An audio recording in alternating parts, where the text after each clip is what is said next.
Tonight, vaccines for all. We need everyone to get vaccinated. The new White House timeline points to an Independence Day free from COVID-19. But hope comes with a warning. Now is the time to double down to see this through.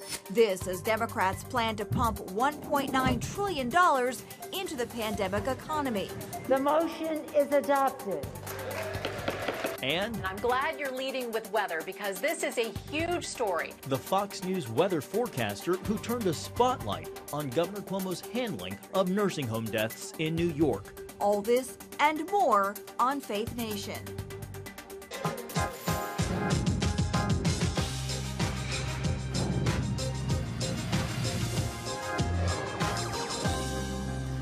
Turning the page as the nation looks to move past the pandemic. Welcome to Faith Nation. I'm John Jessup. And I'm Tara Mergener. Tonight we have live team coverage on Faith Nation 1 year into the COVID-19 pandemic. Here with us now, CBN News correspondents Ben Kennedy and Eric Phillips from the right here in our newsroom. We began tonight, though, with a two-day victory lap for the president. Last night, in a primetime address, Mr. Biden touted progress made in the war on COVID-19. That's right. Most notably, the passage of the American Rescue Plan, which the president says will help Americans rebound from the effects of the pandemic.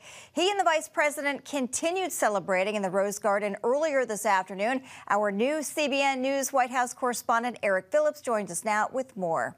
Tara and John, to say the president is in a good mood would be an understatement. He and Vice President Harris will hit the road next week to take the plan directly to the American people, explaining the benefits of the $1.9 trillion plan. But they got a jump start today.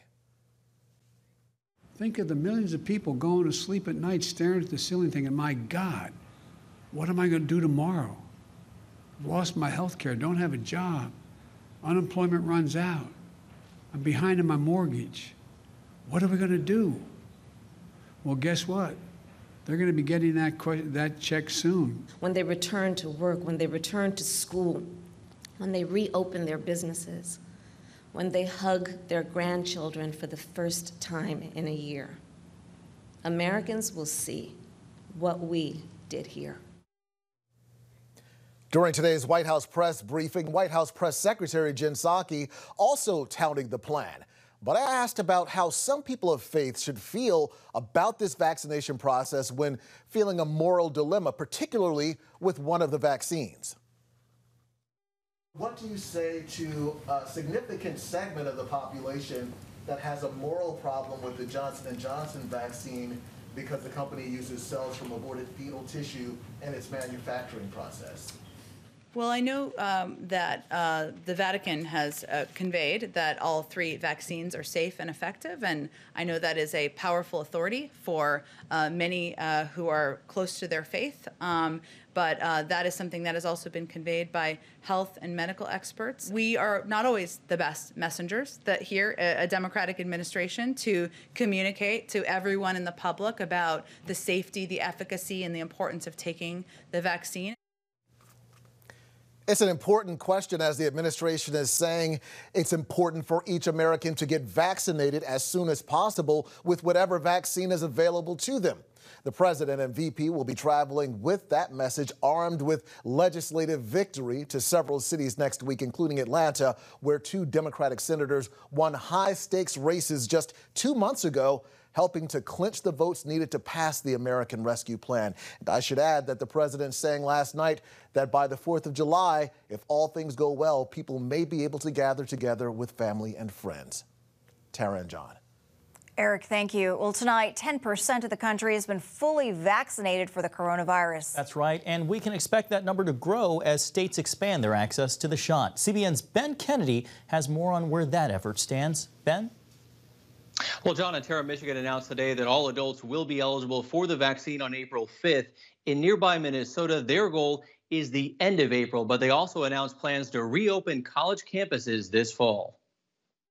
It's been a year since the nation was hit by the pandemic. Here we are, one very long year later, led by science and propelled by a growing sense of hope. That hope came in the form of a vaccine pursued by multiple companies. To date, 98.2 million doses have been given here in the U.S., averaging 2.2 million shots a day. President Biden wants each state to expand eligibility so all adults can get access by May 1st. All Americans no later than May 1. And the president put the nation on a path to get closer to normal by the 4th of July. The CDC is still reporting between 50 to 60,000 new COVID cases per day. Hospitalizations are down to about 4,900 admissions per day, with more than 1,500 deaths a day. Cases and hospitalizations and deaths remain high, and we've been fooled before into being too lax. So now is the time to double down to see this through. Now, the Johnson & Johnson version of the vaccine just got the green light from the World Health Organization for emergency use starting today. John, Tara? All right, Ben, a little bit of sad news here. Today is Ben's last day. So, Ben, we're going to ask you to stick around so that we'll have more time to appropriately say goodbye. Okay. All right, well, here with us now for our Friday Faith Nation political panel, Julia Manchester, political reporter for The Hill, and our own David Brody, CBN News chief political analyst. Welcome to you both.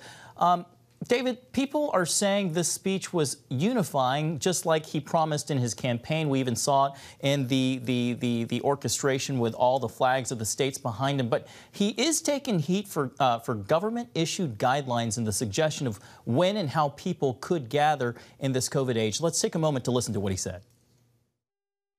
In the coming weeks, we will issue further guidance on what you can and cannot do once fully vaccinated. David, could the pending guidance on what people can do once fully vaccinated backfire? Could it be seen as another example of big government? Well, absolutely. He's getting hit on that line, and rightfully so. I mean, I know that the Biden administration is going to talk about guidance from the CDC, so it's just a suggestion. Let's be honest. I mean, Donald Trump. President Biden kind of let the cat out of the bag with that line. He said, this is what you can and cannot do. This is the view of this administration, that, you know, the government knows best. The federal government knows best. And that was a perfect illustration of exactly what concerns conservatives. He also said, listen to Dr. Fauci. Well, let's quickly fact check Dr. Fauci. I don't have time to go through it here, but the bottom line is there's a lot of people that have concerns about what Dr. Fauci has said throughout the last year. So, you know, there's a lot of concerns in conservative circles for sure. David, Biden unveiled good news concerning vaccine availability and possible small group gatherings by July 4th. You know, that is a promising timeline, but critics say that could not be reached without the prior work of the Trump administration. Is Biden taking a victory lap for somebody else's work? No, there's no doubt about it. I mean, you know, it's funny. You mentioned at the top that people are talking about unity. I think they may be referring to unity based on the fact that Joe Biden does empathy very well. I mean, he's clearly empathetic, and that leads towards unity. But specifically with that issue, look, I got to tell you, Operation Warp Speed was a success. Don't take my word for it. Take the Washington Post or CNN's Jake Tapper or even one of Joe Biden's COVID advisors. So the bottom line is that you know, why wasn't any of that mentioned in the speech? I think that's the concern. Julia, the COVID rescue plan got no Republican buy-in at all, but it is wide public support even among Republicans. And we keep talking about unity in Washington, as we just heard. If we've been looking in the wrong place. You know, I think part of the reason why you really saw so much divide on Capitol Hill over this COVID relief package really doesn't have to do necessarily with the substance of it, but I think a lot of it has to do with politics. Look, there were bitter campaigns that were fought in the Senate and the House last year, and there are still tension between Republican and Democratic lawmakers. And clearly Republicans feel that much of what's in the bill probably, in their view, favors Democratic causes or Democratic issues. So you hear them voicing that, but I think it really just shows where we are right now in Washington and how divided we are. And even on something as a stimulus package, we couldn't really see a compromise reached at that point. I do think that going forward, the Biden administration, if Biden wants to continue to have this theme of unifying, needs to work more with Republicans and will probably continue to reach out to get some sort of bipartisan measure. Been hearing a lot of talk about infrastructure, something that has normally worked on both sides of the aisle. All right, David and Julia, thank you so much for our Friday Faith Nation political panel. We'll see you next time. Thank you. Thanks. Well, hopeful signs of a bounce back and a look at the consequences of a nearly $2 trillion injection into the economy. Come home to the sounds of Southern Gospel from CBN Radio. You'll enjoy a rich Southern blend of bluegrass, classic gospel, and Southern gospel favorites like the Gaithers, the Crab Family, and bluegrass sounds like Mountain Faith. So make yourself at home with the all-new CBN Southern Gospel, now available at cbnradio.com.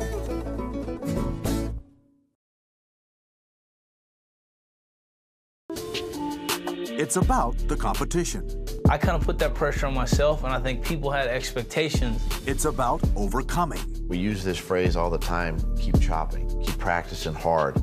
It's about going the distance. You know, I think as a father, it's my job, to lead, just be the best husband and father I can be.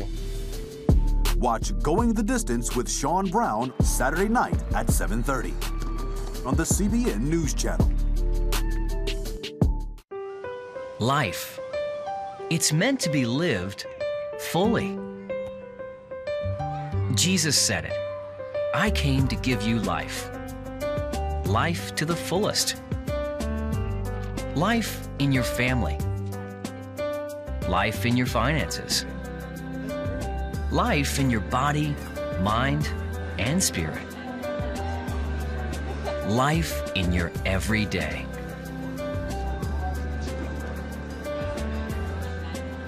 At CBN.com, we're taking what Jesus said seriously. We're here to help you discover life. Life. Live it fully. CBN.com.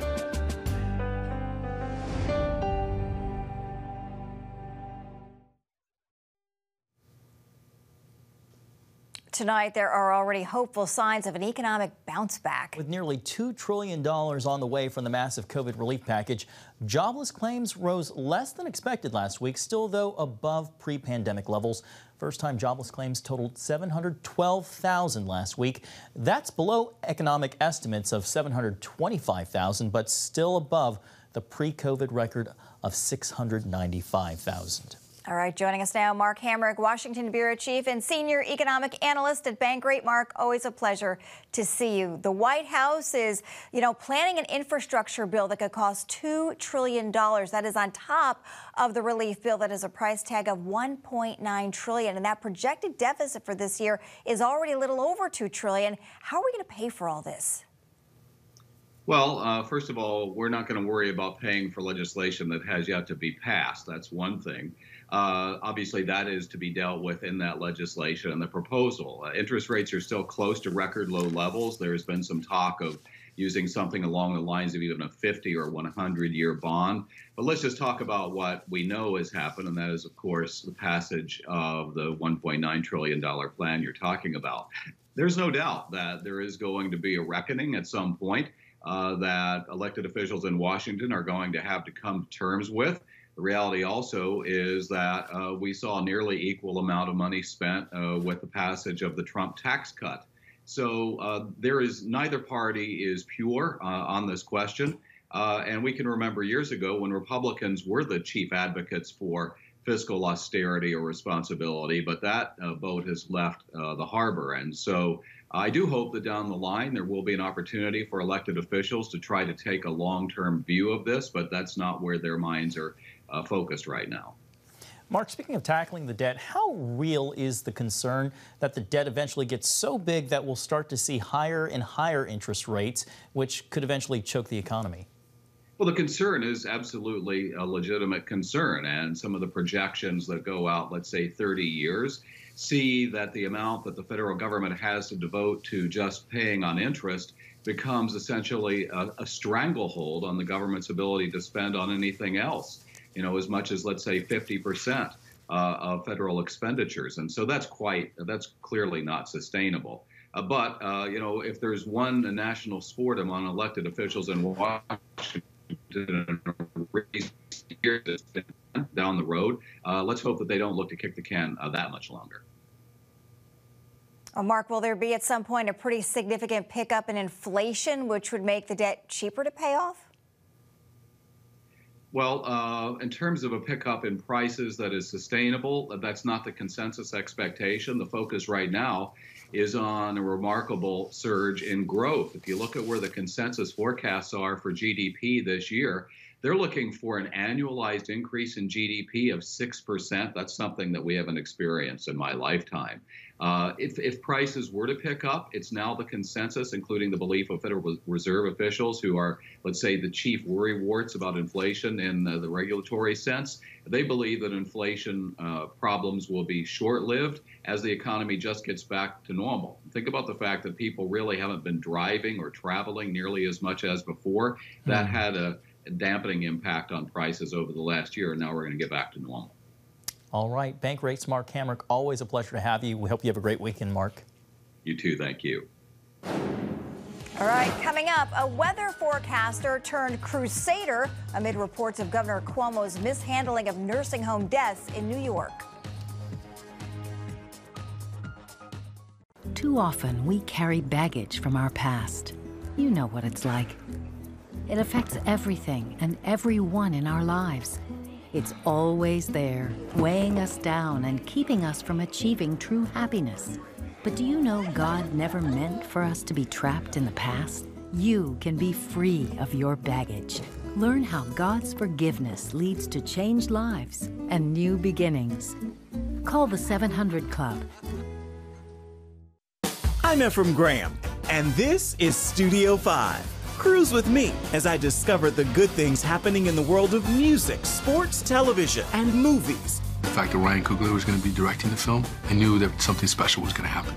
We'll chat with artists at the forefront of entertainment and explore the connection between popular culture and faith. I asked my pastor, I said, well, does that mean I'm supposed to be a preacher? He says, well, no, you already have a pulpit. Watch Studio 5, Wednesday night at 9:30.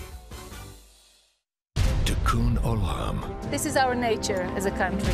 To make the world a better place. Literally, we felt the earth shaking. The Christian Broadcasting Network presents To Life, how Israeli volunteers are changing the world. This film needs to be seen by everyone. I was in tears. Now you can own the inspiring documentary To Life on DVD. There is blood on our hands if we know and we walk away. I'm so grateful that this film was made. To Life can be yours for a gift of $10 or more. Call 1-800-700-7000 or log on to cbn.com. We know that every minute counts to save life. It'll bless Israel, but it'll also bless all the friends of Israel. Discover the untold story of how Israeli volunteers are making the world a better place. Call 1-800-700-7000 or log on to cbn.com to get your copy today. Welcome back. Tonight in Battle, New York, Governor Andrew Cuomo is refusing to resign, criticizing demands for him to step down as reckless and dangerous, even as a seventh woman came forward today to accuse Governor Cuomo of improper sexual behavior. Now he remains defiant amid an ongoing federal investigation and new reports that top aides allegedly altered data to hide a higher death toll among nursing home residents across New York State. Fox News meteorologist Janice Dean has been in the spotlight for her personal crusade against the governor after losing both of her in-laws to COVID-19 in New York nursing homes. Faith Nation anchor Jenna Browder talked with Janice about finding the light during these very dark times. There's no way Janice Dean could have forecast the dark times ahead in 2020 for her family. She lost both of her in-laws to COVID-19, and there were other ups and downs too. But still, she managed to find and is finding the sunshine. And I'm glad you're leading with weather because this is a huge story. The warm and witty Fox News meteorologist writes about all of it in her new book, Make Your Own Sunshine, inspiring stories of people who know how to find light in dark times. And dark times she certainly knows. One of the terrible tragedies that happened during this past year is we lost my husband's parents. Both died of COVID in separate elder care facilities. Never in a million years would I have thought that something like that could take their lives so quickly. And it was terrible. There's no way to describe it any better than that. Since their passing, Janice has been using her platform to speak out against New York Governor Andrew Cuomo, who's under federal investigation for his handling of the virus in nursing homes. The scrutiny growing by the day and now reaching a boiling point. The truth is everybody did everything they could. I never wanted to be a political person. I'm the meteorologist on Fox. No one knows who I voted for. I don't comment on political matters on television. But I started learning more about Governor Cuomo's executive order to put COVID-positive patients into nursing homes for 46 days. And we are finding out more information that it was over 9,000 of those infected patients that went into nursing homes. And I wasn't seeing the coverage on television. I was learning this after my in-laws died. We had no idea that there was this executive order in place, and I wasn't seeing the news stories out there. I felt like it wasn't being covered. Janice wants answers for her family and all of the others who lost loved ones. In the book, she writes about finding the light in life's hardest moments.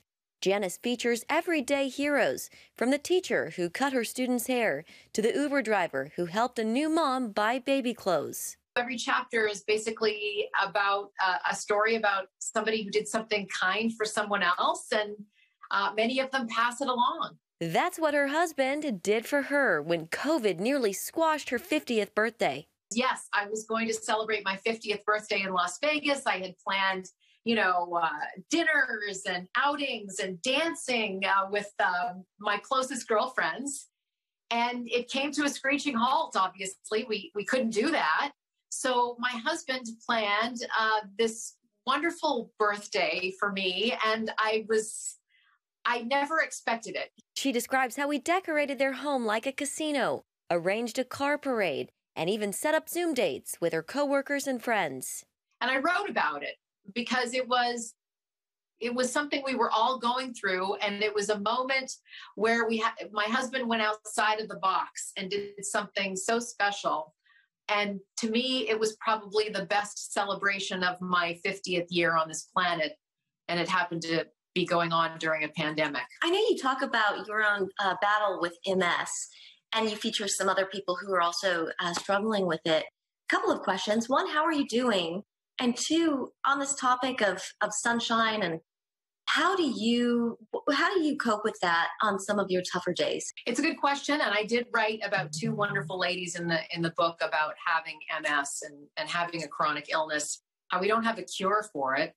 I'm doing well. I've been diagnosed now for 16 years, and I've had bumps in the road, but I'm, knock wood, relatively well. I mean, I have a great neurologist. I'm on a new therapy that I've been on for a couple of years now, which has been working well for me. I just actually had a new MRI, round of MRIs done on my brain, which is something that will tell my neurologist if there's any new lesions on my brain, and I am clear. So that's great news. But I think something like that, being diagnosed with a chronic illness or going through challenges, if they're health challenges, it does make you appreciate every single day. I know that every day that I wake up and I put my feet on the floor and I get up, I'm grateful for that. Janice says writing this book was actually healing for her in many ways. Well, just the fact that we were going through such a dark moment, and it made me appreciate the kindness that was happening during that terrible time, from the school principal calling us and checking in to see how we were doing, to the local firefighter who brought us a meal and left it on the doorstep, to strangers who sent me cards and prayers. And she hopes it'll be healing for readers too, who maybe need a little encouragement or that extra shot of sunshine. In Washington, Jenna Browder, CBN News. Thank you, Jenna. Coming up, CBN News farewell. We say goodbye to a friend and colleague and wish him well on the next chapter of his career.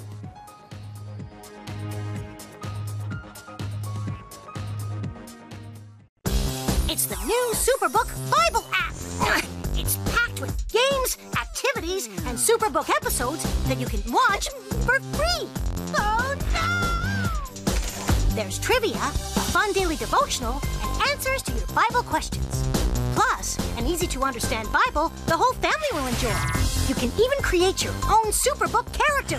Ta-da! It's the new Superbook Bible app. Free downloads on iTunes, Google Play, and Amazon. On the home front. Thanks for joining us for CBN's On the Home Front, where we highlight what the men and women of America's military do to defend our country. CBN honors the men and women in our military with an initiative called Helping the Home Front. It partners with churches across the country to meet the needs of their military families, from repairing homes to wiping out medical bills for wounded veterans. Watch On the Home Front today at 2:30.